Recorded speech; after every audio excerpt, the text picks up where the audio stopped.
எல்லாமே சைஸு தான் மேட்ரு. இப்போ சின்ன சின்ன மீன்லாம் ஒரு 2லேருந்து 4 வருஷம் வாழும்னு வச்சுக்கோங்க. இப்போ அரவணை வந்து வைல்டில் வாழ்ந்துச்சுன்னா அது 40 வருஷம் வாழும்.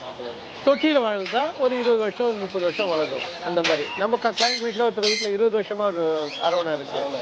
ஆமாம், அது வந்து நம்ம வளர்க்குற பொறுத்து இருக்குது. இந்த டெம்பரேச்சர் அதெல்லாம் கரெக்டாக வச்சோன்னா அந்த குளிர்காலத்தை தாண்டி வந்துச்சுன்னா அது தப்பிச்சிடும். இல்லாட்டி குளிர்காலத்தில் மாட்டிக்கும். கடலில் இருக்கிறதுக்கும் தொட்டியில் இருக்கிறதுக்கும் கொஞ்சம் அதில் வந்து தண்ணி கெட்டு போகாது. இப்போ பெரிய இடத்துல மீன் வாழ்ந்தா தண்ணி கெட்டு போகுது, சின்ன இடத்துல மீன் வாழ்ந்தா தண்ணி கெட்டு போயிடும், அதனால பாதிப்படும்.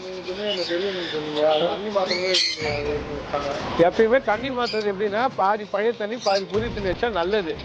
அதில் அந்த பெனிஃபிஷியல் பாக்டீரியா இருக்கும், அது ஈஸியாக ப்ரீத் பண்ணும். இதே புது தண்ணி போட்டால் கொஞ்சம் ஸ்ட்ரெஸ் ஏறிடும், கொஞ்சம் ரெக்கார்ட் ஆக டைம் ஆகும், வேற எதுவும் இல்லை.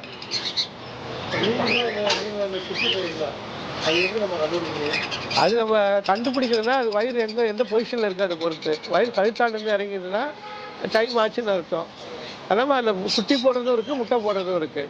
அதனால் நம்ம ப்ரீட் பொறுத்து இருக்குது. ஆமாம், இதுக்கு என்னென்ன ஃபுட்லாம் போடுவீங்க?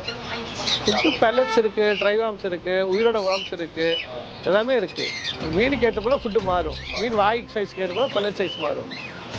பெரிய பெரிய மீன்லாம் சின்ன சின்ன பீஸ் போட்டு அது வந்து வாஸ்து மீன் இந்த அரவணாக்கில் தான் ஃபீடிங் போடுவாங்க. மீதிக்கெல்லாம் ஃபீடிங் அவ்வளோ போட மாட்டாங்க, ஏன்னா அதுக்கப்புறம் அதுவே எதிர்பார்க்கும். அது ஃபீடிங் போட்டால் ஃபீடிங்கே எதிர்பார்க்கும். ஏன்னா ருசியாக குடிச்சிட்டு பிரியாணியை சாப்பிட்டுட்டு திடீர்னு கை சாதம் கேட்டால் கொடுத்தா சாப்பிடாது. அந்த மாதிரி இது வந்து மெக்காவுன்ற பாடி. அது வந்து 60 வருஷத்துக்கு மேலே வாழும். 60 வருஷத்துக்கு மேலே வாழும்.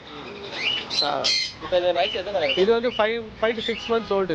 ஆமாம், இது கொஞ்சம் வளரும், திக்னஸ் வரும், சைஸ் வரும்.